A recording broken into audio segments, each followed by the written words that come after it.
amigos telespectadores da Rede Vida e do programa Páginas Difíceis da Bíblia. Eu quero crer que estejamos em uma página difícil. É um longo discurso de Jesus. Bem difícil, hein? É um longo discurso, aliás... Bem difícil, mas muito bem explicado. Agora está dando para entender exatamente aquela parte que o senhor diz.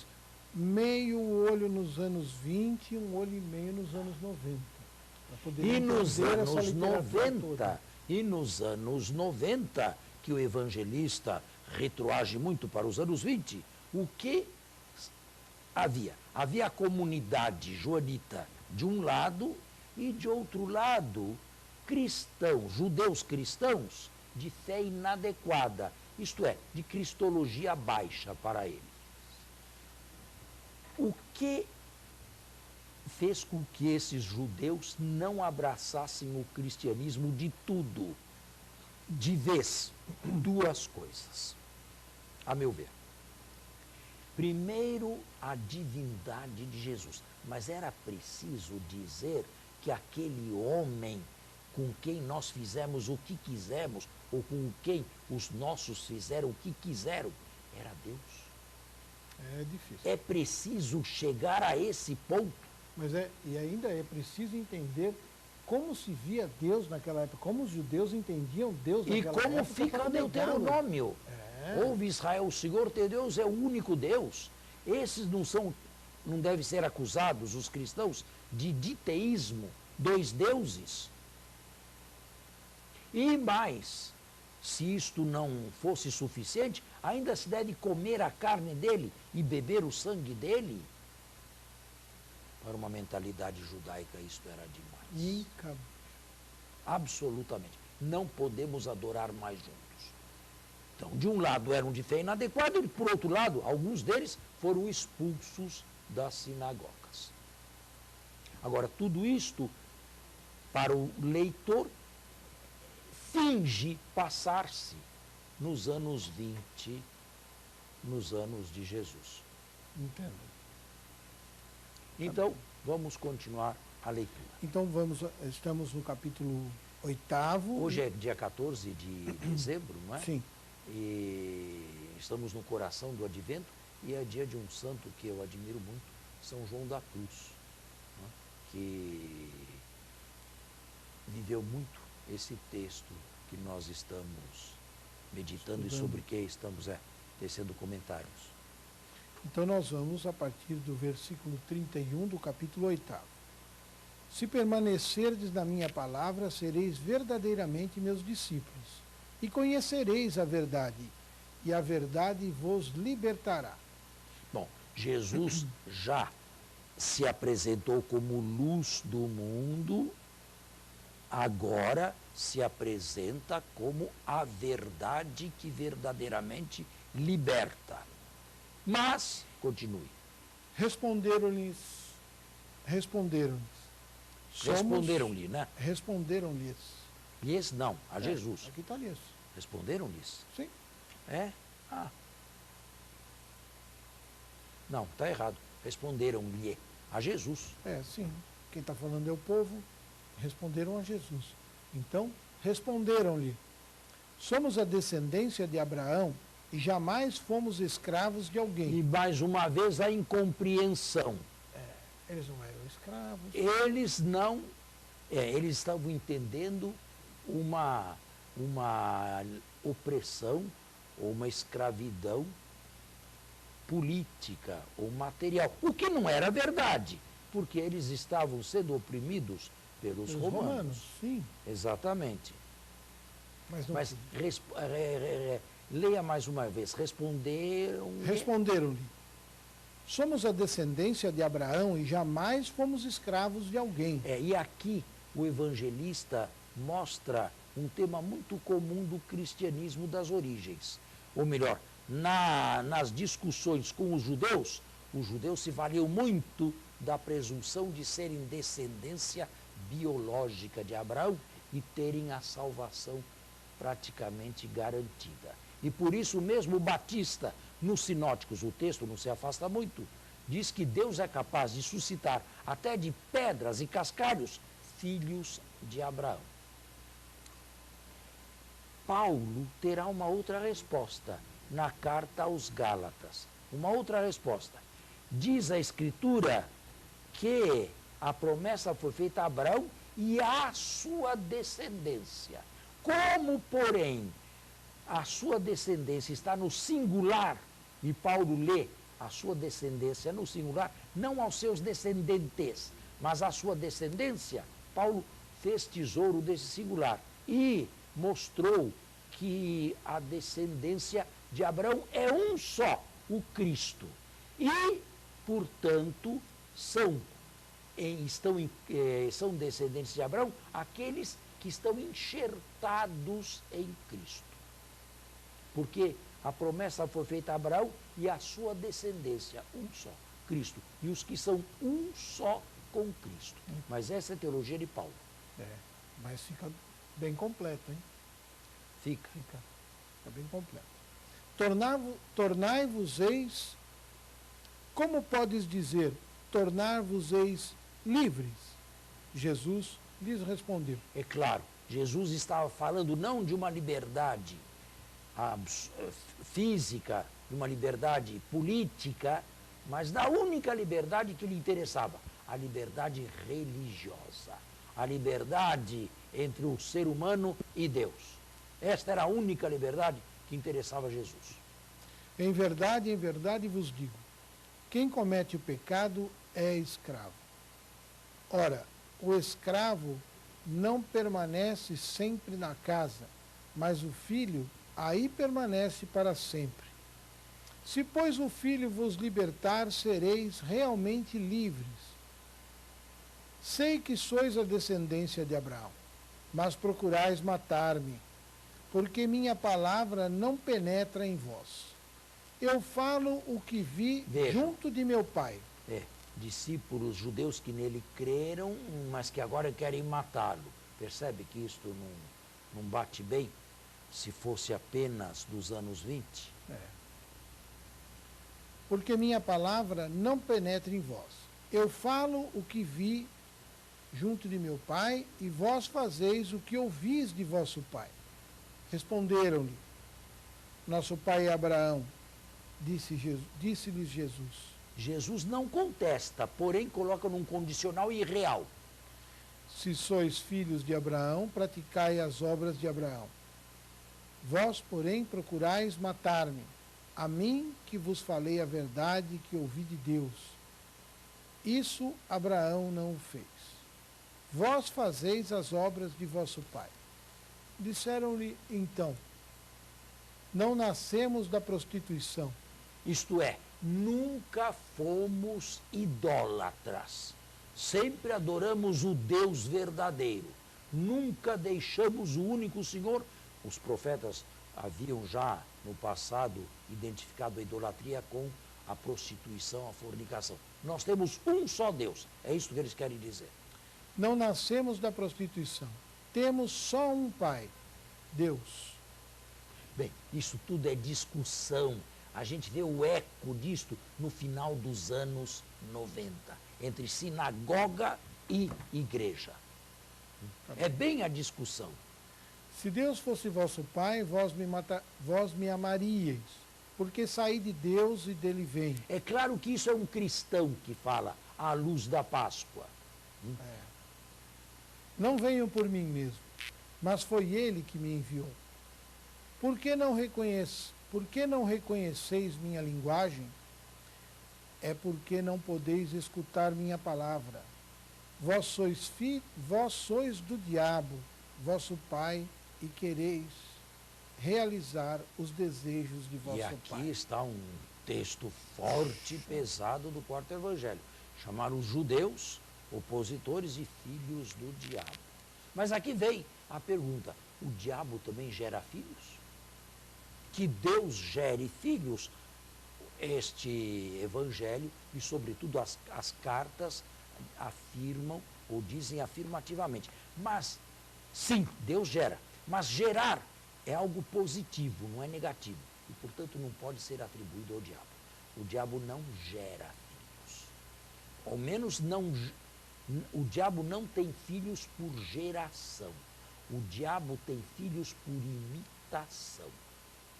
São filhos do diabo, Não aderindo aqueles a ele. que imitam o diabo. Vai. E esses, infelizmente, são os judeus. Agora, isto quer dizer que o evangelho... Quem chamaria um judeu hoje de filho do diabo? Imagina. Não, mas percebe a força disso, percebe a profundidade disso. Percebe a polêmica lado a lado. O termo exato que o senhor usou, imitar o diabo. Essa é uma questão, hein? Quantos que imitam o diabo? Né? E nesse sentido são filhos do diabo. Filhos Mas do diabo. chamar os judeus de filhos do diabo porque imitam o diabo, quem falaria uma coisa dessa hoje do povo judaico? E nem por isso estamos autorizados a cancelar esse versículo e a reescrever o quarto evangelho, à luz do Concílio Vaticano II ou segundo o espírito de João 23. De jeito nenhum. Até mesmo aquela que nós chamamos palavra de Deus, ou texto que a contém formalmente, não está isento dos limites da época e do tempo em que foi escrito. Nós simplesmente devemos aceitar o texto e explicá-lo dentro da polêmica do final do primeiro século. Agora, não pensem que do lado de lá, o que diziam de nós era menos grave. De maneira Não é? alguma. Nós temos que fazer um intervalo e voltamos já. Estamos aqui no segundo intervalo, Sim. e no segundo período, não é? E vamos continuar.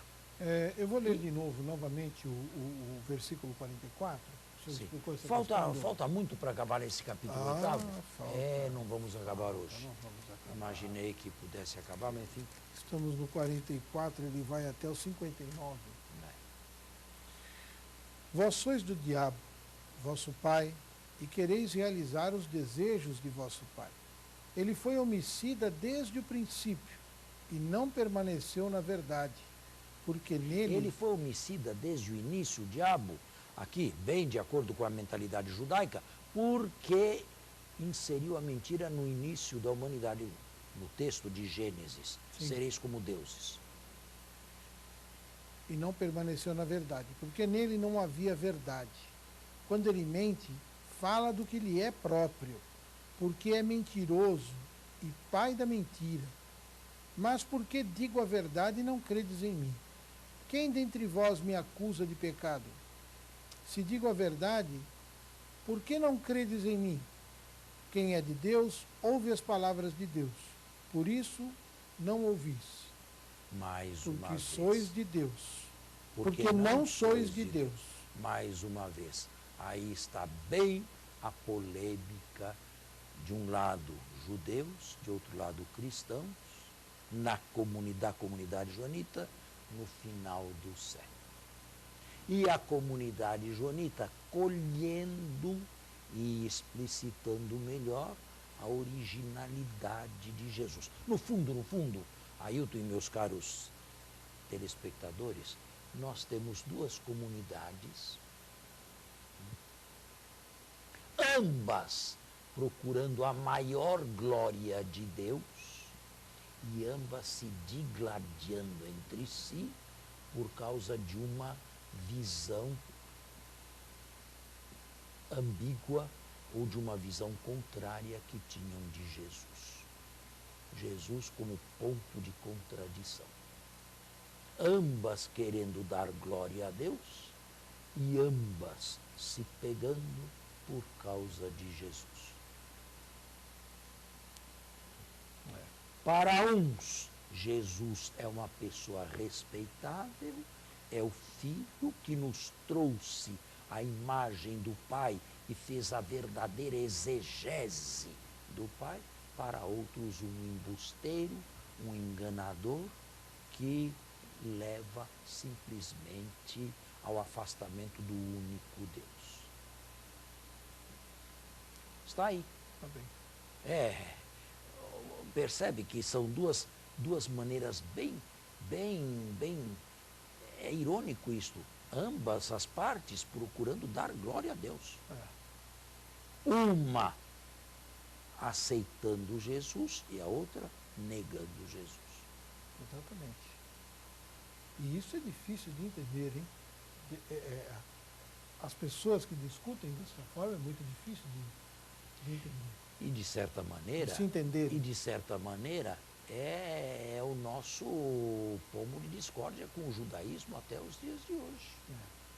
Sim, as relações ecumênicas são boas, o respeito mútuo é bom, ninguém mais os chama filhos do diabo, eles também não se referem a nós em termos de desprezo, de sarcasmo, mas há um muro de separação.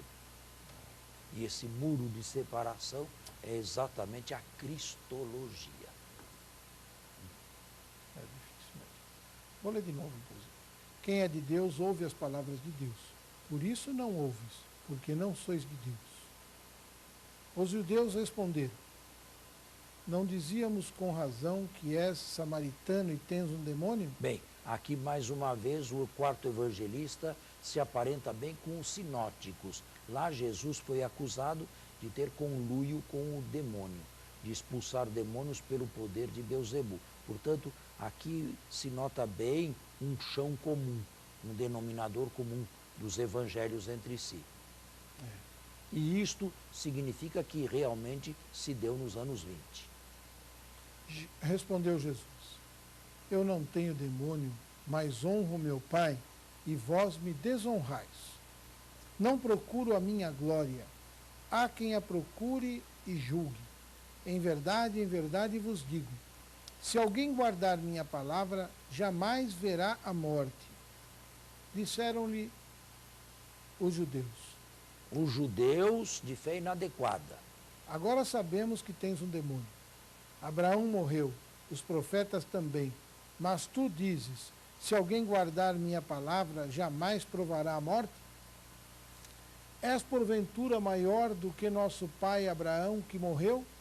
Os profetas também morreram. Que pretende ser? Jesus respondeu: se glorifico a mim mesmo, minha glória nada é. Quem me glorifica é meu Pai. De quem dizeis, é o nosso Deus. E vós não o conheceis, mas eu o conheço. E se eu dissesse, não o conheço, seria mentiroso, como vós. Mas eu o conheço e guardo sua palavra. Abraão, vosso pai, exultou por ver o meu dia. Isto é, todo o Antigo Testamento, lido cristãmente, estava voltado para Jesus. Mas isto, no final do século I, se compreendeu explicitamente. Ele o viu e encheu-se de alegria. Disseram-lhe então os judeus: não tens ainda 50 anos e viste Abraão? Jesus lhes disse: em verdade vos digo, antes que Abraão existisse, eu sou. Eu sou. Pela terceira vez aqui, num texto polêmico, eu sou. E de maneira absoluta, sem predicativo. Eles devem ter desmaiado lá quando ouviram isso. Então, apanharam pedras... Então, colocaram em prática imediatamente o Levítico. Quem blasfemar contra Deus deve ser imediatamente lapidado. Então apanharam pedras para tirar dele. Jesus, porém, ocultou-se e saiu do templo. E aí terminam esses dois capítulos longos e altamente polêmicos, os mais polêmicos do Evangelho de João. Eu deixei que a leitura fluísse para que o leitor, para que o telespectador pudesse ouvir com atenção e não encher de comentários. Porém, Jesus aqui afirmou ser a luz do mundo, afirmou ser a verdade, afirmou ser aquele que pode trazer a verdadeira liberdade, porque ele é de Deus, porque ele e o Pai são uma coisa só. Isso se nós quiséssemos condensar esses dois capítulos em pouquíssimas palavras. São muito polêmicos, mas esta polêmica nós devemos compreender à luz da história do final do primeiro século, entre essa comunidade e os judeus que discutiam com ela a respeito da aceitação ou da rejeição de Cristo. Nós voltaremos na próxima semana num capítulo mais ameno, depois de tanta discussão, que é a cura do cego de nascença, no capítulo 9. Bom domingo a todos, bom final de semana, até a próxima sexta.